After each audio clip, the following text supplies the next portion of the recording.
युवक युवती परिचय सम्मेलन इस कार्यक्रम की अध्यक्षता कर रहे आदरणीय राष्ट्रीय बौद्ध महासभा के नेशनल कोऑर्डिनेटर इंजीनियर डीपी गोलिया साहब, संचालन कर रहे राष्ट्रीय बौद्ध महासभा के पूर्व राष्ट्रीय कार्यवाहक अध्यक्ष और मुख्य रूप से इस कार्यक्रम के ऑर्गेनाइजर अशोक अहिरवार साहब, राष्ट्रीय बौद्ध महासभा के राष्ट्रीय अध्यक्ष यस बौद्ध साहब, पूज्य भंते जी, सभी साथियों को, मेरा बहनों को और भाइयों को सादर नमो बुद्धाय, जय भीम। साथियों, ये कार्यक्रम पूरी तरह से सामाजिक है और मैं आयोजक साथियों का बहुत बहुत धन्यवाद करना चाहता हूँ कि वो हमारी जो युवा पीढ़ी है, हमारे बच्चे हैं, उनके जीवन साथी के लिए उन्होंने ये प्रोग्राम रखा है। जीवन साथी माने तो जो विवाह होता है, शादी होती है, जिसे हम विवाह कहते हैं, शादी कहते हैं, ये विवाह और शादी का जो मतलब है, तो ये मतलब है कि जब हमारा बेटा, हमारी बेटी बालिग हो जाते हैं, विवाह योग्य हो जाते हैं, तो फिर उनके संपूर्ण जीवन के लिए एक साथी की ज़रूरत पड़ती है। अगर बेटी है तो उसके संपूर्ण जीवन के लिए एक बेटा साथी चाहिए पति के रूप में, और अगर बेटा है तो उसके संपूर्ण जीवन के लिए एक जीवन संगनी चाहिए, बहू चाहिए, बेटी चाहिए। तो ये बहुत ही पुण्य का कार्य है। तो इस तरह से शादी का मतलब होता है कि एक लड़का, एक लड़की पति पत्नी के रूप में अपना जीवन व्यतीत कर सकें, अपना गृहस्थ जीवन चला सकें, अपना परिवार चला सकें, और समाज के द्वारा उसको मान्यता देना। समाज के बीच में होता ना, जैसे बारात आती है, मंडप लगता है ना, समारोह होता है। तो ये क्यों होता है? ये इसलिए होता है कि समाज के द्वारा उस बेटे को और उस बेटी को पति पत्नी के रूप में जीवन जीने की मान्यता देना, ये शादी का मतलब होता है। अभी मुझसे पहले हमारे एक वक्ता बुद्ध धम्म की बात कह रहे थे, तो बुद्ध महाकारुणिक तथागत गौतम बुद्ध का कोई धर्म नहीं है, कोई धर्म नहीं है, किसी धर्म में वो बंधे नहीं है। बुद्ध की शिक्षाएं हैं कैसे सुखी जीवन जिया जा सकता है। जो उनके 5 सील हैं, जो अष्टांग मार्ग है, वो प्रत्येक प्राणी के लिए सुखी जीवन जीने के सूत्र हैं। एक मार्ग है, एक रास्ता है, और उसे कोई भी अपना ले। जैसे 5 सीलों में बताया गया कि भाई मैं हत्या नहीं करूँगा, मैं चोरी नहीं करूँगा, मैं व्यभिचार नहीं करूँगा, मैं झूठ नहीं बोलूँगा, मैं नशा पत्ता नहीं करूँगा। इसका मतलब कोई व्यक्ति अपने जीवन में ये काम नहीं करेगा तो निश्चित रूप से उसका जीवन सुखी होगा, उसका परिवार सुखी होगा। जिस गांव मोहल्ले बस्ती का वो रहने वाला होगा, वो गांव मोहल्ला बस्ती भी सुखी होगा। और यदि वो ये काम करेगा तो निश्चित रूप से जेल जाएगा, झगड़े होंगे, घर परिवार भी बर्बाद होगा, मोहल्ला गांव भी बर्बाद होगा। तो ये बुद्ध की शिक्षाएं हैं। शादी होती है, बुद्ध धर्म से जब शादी होती है तो उसकी जो रीतो रिवाज है वो अलग है, और हिंदू धर्म से शादी होती है तो उसकी रीतो रिवाज अलग है ना। हमें इसे सत्यता की कसौटी पर तोलना है। सत्यता की कसौटी, जैसे बुद्ध धर्म से शादी होती है तो बेटा बेटी को बिठालकर दोनों से 5-5 शपथ ली जाती हैं। बेटा भी शपथ लेता है कि मैं इस लड़की को पत्नी के रूप में स्वीकार करता हूँ, रोटी, कपड़ा, मकान, सम्मान, इज्जत मैं जीवन भर तक कोई कभी नहीं आने दूंगा, इस किस्म की शपथ लेता है लड़का जो दूल्हा होता है। दुल्हन जो होती है वो भी शपथ लेती है कि मैं अपने सास ससुर की माता पिता के रूप में सेवा करूंगी, घर की संपत्ति की रक्षा करूंगी, पत्नी धर्म का निर्वहन करूंगी और सबका सम्मान करके चलाऊंगी, है ना। ये बुद्ध धर्म में इस प्रकार के 5 शपथ होते हैं। और हिंदू धर्म में हम शादी करते हैं तो आपने देखा होगा, बारात आती है, एक द्वार लगाया जाता है, द्वार लगाने के बाद उस द्वार पर दूल्हा आता है, ठीक है। फिर दूल्हा को दुल्हन माला पहनाती है, उसके पैर छूती है, पैर भी छूती है, माला भी पहनाती है ना। फिर कहते हैं वो अभी शादी होगी, शादी होना भी बाकी है, अर्थात फेरे पड़ेंगे, फेरे पड़ेंगे तब शादी होगी, है ना। फेरे में भी क्या कहा जाता है, हमारी माता बहनें पहले गा गा कर कहती थी कि छठवीं भमरिया यानी छठवीं भांबर तब भी बेटी बाप की है, अभी लड़के की नहीं हुई, है ना, ऐसा कहते हैं ना। तो सवाल खड़ा होता है, सवाल क्या खड़ा होता है कि 6 फेरे पड़ जाने पर भी यदि बेटी अभी बाप की है तो फिर उस बेटी ने उस लड़के के पैर किस हैसियत से छुए थे, फिर उस लड़की ने उस लड़के को वरमाला किस हैसियत से पहनाई थी। तो तार्किक रूप से, वैज्ञानिक रूप से ये सही नहीं होता, ठीक है। एक पुरोहित होता है, शादी कराता है, जब पुरोहित शादी कराता है तो वो जो मंत्र पढ़े जाते हैं, तो वो मंत्रों को जब आप उसका अध्ययन करेंगे, क्योंकि हम लोग वो मंत्र जानते ही नहीं, जब उन मंत्रों का आप अध्ययन करेंगे तो आप इस नतीजे पर पहुंचेंगे कि सबसे पहले वो पहला फेरा किसी भगवान ईश्वर के नाम, दूसरा फेरा फिर किसी देवी देवता के नाम, तीसरा फेरा किसी भगवान देवी देवता के नाम, चौथा किसी के नाम, पांचवा किसी के नाम, छठवां किसी के नाम, समझ रहे ना। तो भाई मेरी बेटी है, मैंने अपनी बेटी के लिए एक लड़का चॉइस किया है, चुना है, एक परिवार चुना है, तो मैं अपनी बेटी के फेरे ये दूसरों के साथ क्यों डालूंगा? क्या औचित्य है इसका? इसका औचित्य क्या है? तो इसका कोई औचित्य नहीं है। इसलिए कोई बाप अगर 7 फेरे का रहस्य समझ ले, कोई बाप, कोई माँ, कोई चाचा ताऊ, दादा दादी, नाना नानी 7 फेरे का रहस्य समझ लें तो मैं समझता हूँ वो कभी अपनी बेटी के फेरे डालने के लिए तैयार नहीं होगा, है ना। तो ये मेरा कहने का मतलब है। दूसरा, मैं लंबे समय तक प्रभारी रहा हूँ, गुजरात में भी रहा हूँ, आपके मध्य प्रदेश में भी रहा हूँ, और महाराष्ट्र में मेरा बहुत आना जाना रहता है। गुजरात और महाराष्ट्र का मैं आपको शादी का पैटर्न बता रहा हूँ, उनकी रीतो रिवाज बता रहा हूँ। महाराष्ट्र और गुजरात वो लोग कैसे करते हैं मालूम? लड़के लड़की वाले दोनों तय करते हैं भाई शादी कहाँ करेंगे। उन्होंने कहा साहब फला जगह करेंगे। लड़के वाले के लोग कितने होंगे? उन्होंने कहा साहब 100 लोग होंगे। लड़की वाले के कितने लोग होंगे? बोले 100 लोग होंगे। तो 100 लोग माने 200 लोग हो गए, है ना।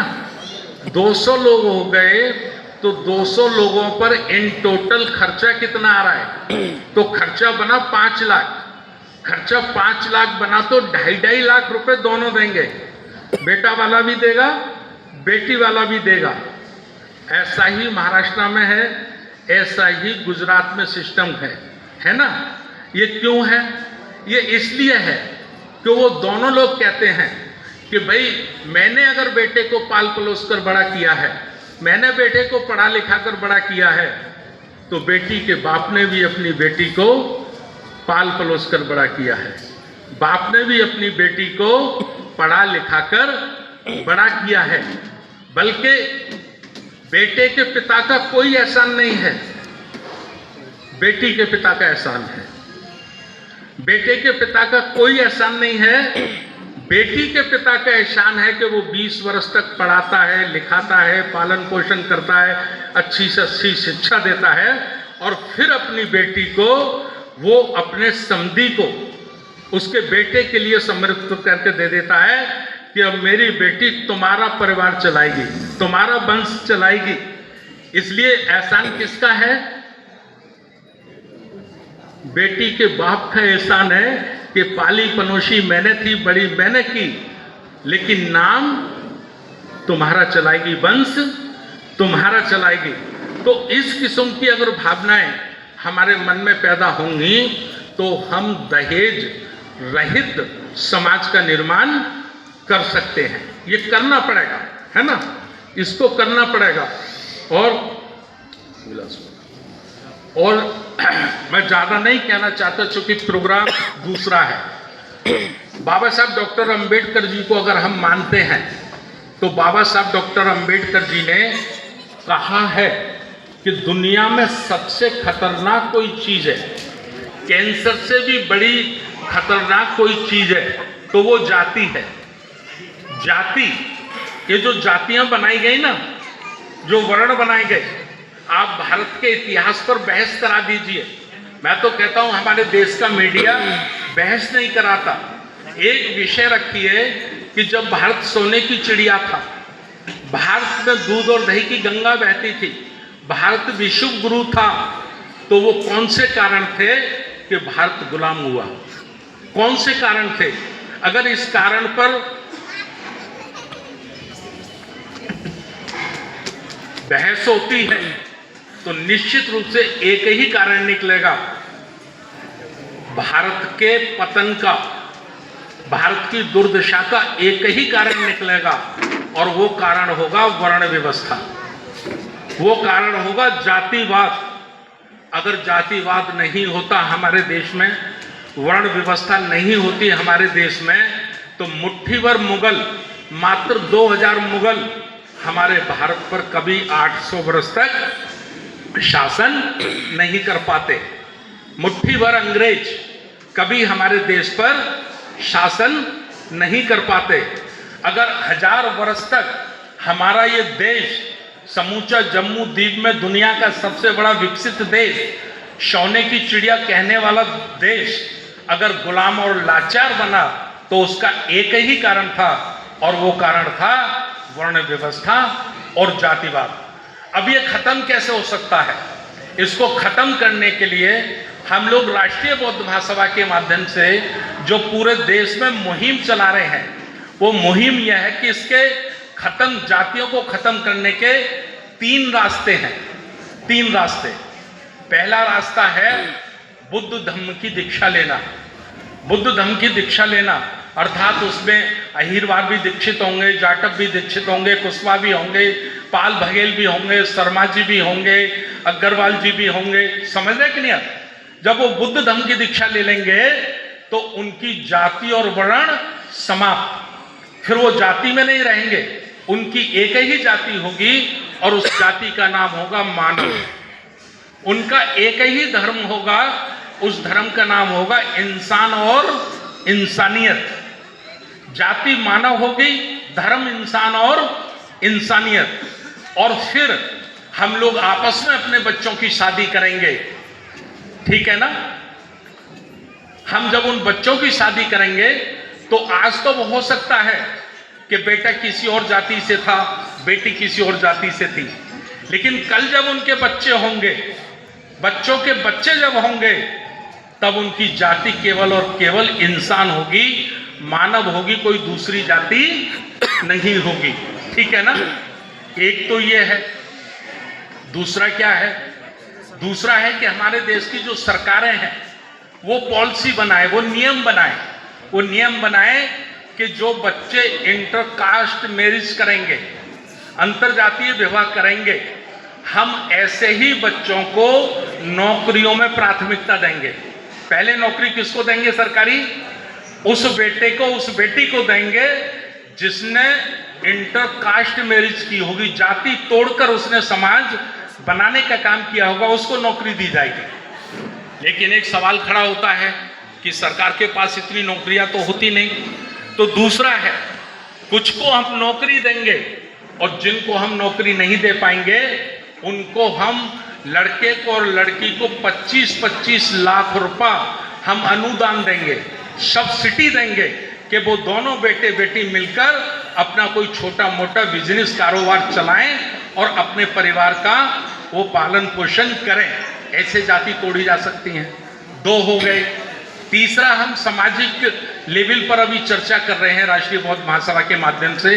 आदरणीय डीपी गोलिया साहब से, बीएस बोस साहब से हमारी बातें होती रहती हैं। बहुत जल्दी हम लाने वाले हैं कि समाज में जो बच्चे इंटरकास्ट मैरिज करेंगे हम उनको सम्मानित करेंगे, हम मंच पे लाएंगे, उनको पुरस्कार देंगे जो हम पे होगा 10,000, 11,000, 20,000, 50,000, है ना, और उनको माला पहनाएंगे और उनके माता पिताओं को भी माला पहनाएंगे।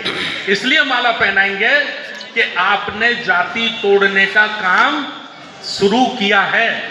तो ये बाबा साहब डॉक्टर अंबेडकर कहते थे कि जब तक जाति विहीन समाज का निर्माण नहीं होगा तब तक हम भारत को विश्व गुरु दोबारा से नहीं बना सकते।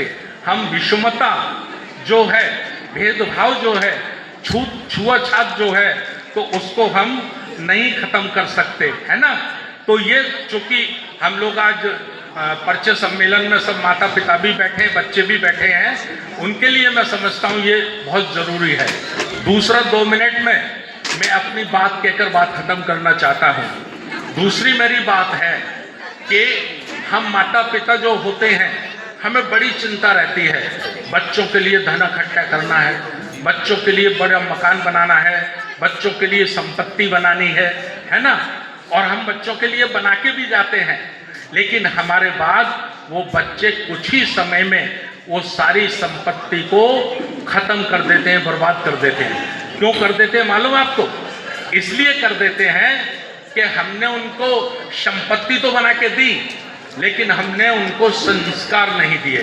तो मैं हर माता पिता से कहना चाहता हूँ कि यदि आप अपने बच्चों से प्यार करते हो, अपने बेटा बेटी से प्यार करते हो, तो उनके जीवन में 3 काम कर दीजिए। 3 काम कर दीजिए। सबसे पहले शिक्षा, बच्चे को शिक्षित बनाइए, जितना ज़्यादा से ज़्यादा हो सकता है उसको शिक्षित बनाइए, पढ़ाइए लिखाइए। दूसरा काम उस बच्चे को संस्कार दीजिए। संस्कार दीजिए बचपन से ही। जैसे ही वो आंखें उसकी खुलती हैं, आंखें खुलने के साथ ही उसको संस्कार देना शुरू करिए। तीसरा काम, संगति दीजिए। संगति दीजिए। यदि आपने अपने बेटा बेटी को अच्छी शिक्षा दे दी, अच्छे संस्कार दे दिए, अच्छी संगति दे दी, तो आप झोंपड़ी में छोड़ के जाना उसको, निश्चित रूप वो अपने जीवन में एक आलीशान कोठी बना के तैयार कर लेगा और वो कभी मिटने वाली नहीं होगी, क्योंकि उसके पास शिक्षा, संस्कार और संगति दोनों चीजें। हम लोग शिक्षा की बात करते हैं केवल। आज तक पूरे देश में हमारे जितने संगठन हैं या जितनी भी हमारी लीडरशिप है वो केवल और केवल शिक्षा की बात करते हैं। मैं कहता हूँ शिक्षा अच्छी चीज है लेकिन बिना संस्कार संगति के अधूरी है। बिना संस्कार और संगति के अधूरी है। क्यों अधूरी है? मैं उसका एक प्रमाण देता हूँ। आप दुनिया के वृद्धाश्रमों में जाइए। वृद्धाश्रम आप गए हो कभी? मैं गया हूँ कई वृद्धाश्रमों में। वृद्धाश्रमों में मैं दावे के साथ कह रहा हूँ, पूरे यकीन के साथ कह रहा हूँ कि आपको रिक्शा चलाने वाले, बेलदारी करने वाले, ऑटो चलाने वाले, ठेल लगाने वाले, खेत में काम मजदूरी, गरीबी का में मजदूरी के काम करने वाले, इनके माता पिता आपको कभी वृद्धाश्रम में नहीं मिलेंगे। मजदूर गरीब के, अशिक्षित गरीब मजदूर के माता पिता आपको कभी वृद्धाश्रम में नहीं मिलेंगे। तो वृद्धाश्रम में किसके माता पिता मिलेंगे? पढ़े लिखे लोगों के, अफसरों के। समझ रहे ना मेरी बात? तो भाई उस माता पिता ने पढ़ा दिया, लिखा दिया, उसको तो लगा मेरा बेटा इंजीनियर हो गया, डॉक्टर हो गया, वकील हो गया, बहुत पैसा कमाता है, बहुत पैसा कमाता है। सबसे पहले वो माता पिता को ही घर से निकालने का काम करता है। तो हमने शिक्षा दिया उसको, अच्छी नौकरी दी उसको, लेकिन संस्कार नहीं दिए, उसको संगति नहीं दी, तो ना तो उसके माता पिता को उससे सुख प्राप्त होता है, ना ही समाज को उससे कोई फायदा होता है। मैं एक बार रात को 2:30 बजे टीवी देख रहा था, दूरदर्शन पे एक वृद्धाश्रम की कहानी सुनाई जा रही थी। उसका इंटरव्यू चल रहा था एक लड़की का। उसका इंटरव्यू क्या था, वो 22 वर्ष की थी, वो गर्भवती हो गई, और गर्भवती हो गई, उसके पति का एक्सीडेंट हो गया, पति एक्सीडेंट में मर गया। तो उस लड़की ने रीमैरिज नहीं की, दूसरी शादी नहीं की, और उस अपने लड़के को बहुत पढ़ाया लिखाया। क्योंकि जब वो पेट में था तो उसका पति कहता था कि मेरा ये जब बच्चा पैदा होगा, चाहे बेटा पैदा हो चाहे बेटी पैदा हो, मैं इसको आईएएस बनाऊंगा। आईएएस बनाने का उसका सपना था, और गरीब परिवार था। तो उस लड़की ने, बेचारी ने पूरे जीवन की आहुति दी। उसने दूसरी शादी नहीं की। 22 वर्ष की उम्र कोई उम्र नहीं होती है ना। उस बेटे को मजदूरी कर करके पाला पड़ोसा, और पाला पड़ोसा ही नहीं, उसको आईएएस अफसर बना दिया, और वो आईएएस अफसर बन गया। और वो लड़की विधवा वृद्धाश्रम में थी, जिसका इंटरव्यू चल रहा था। सारी व्यथा वो बता रही थी इंटरव्यू पे। तो बाद में पत्रकार पूछता है, ठीक है माता जी, अब आप अपने बेटे के लिए क्या कहना चाहती हो? किस बेटे के लिए? जिसके लिए उसने पूरी जिंदगी तप और त्याग में जला दी, है ना, बिना बाप के मेहनत मजदूरी करके जिसको आईएएस बनाया, उस बेटे के लिए वो पत्रकार कहता है कि क्या कहना चाहती हो अपने बेटे के लिए? क्या कहती है वो महिला, मालूम आपको? मेरे आंसू निकल गए। क्या बोली मालूम है? मैं ईश्वर से प्रार्थना करती हूं कि मेरा बेटा जहां भी हो वो सुखी रहे, उसको कोई दुख ना हो। ये होता है मां का दिल, ये होती है मां की पीड़ा, है ना। इसलिए जब से हमने अपने उसको सिलेबस में शामिल किया कि जब हमको मौका मिलेगा किसी सामाजिक मंच पर, तो हम इस बात को जरूर कहेंगे कि वाकई अपने बेटा बेटी, अपने बच्चों से प्यार करते हो तो धन संपदा उनके लिए इकट्ठा मत करो। धन संपदा इकट्ठा करने में ध्यान मत लगाओ। अगर वाकई आपको उनकी फिक्र है तो शिक्षा, संस्कार और संगति, ये 3 चीज आप देकर जाइए। वो आपका भी नाम रोशन करेगा, समाज का भी नाम रोशन करेगा, और देश का भी नाम रोशन करेगा। मैं पुनः एक बार अशोक अहिरवार साहब को और उनकी पूरी कमेटी को इस बहुत ही सुंदर और अच्छे कार्यक्रम के लिए धन्यवाद देना चाहता हूं, और तथागत से, कुदरत से प्रार्थना करता हूं कि इस मंच से ऐसे जोड़े बने बेटा बेटी के, ऐसे जीवन साथी बने जो अपने माता पिता का भी नाम रोशन करें और अपने देश का भी नाम रोशन करें। बहुत बहुत धन्यवाद। नमो बुद्धाय। जय हिंद।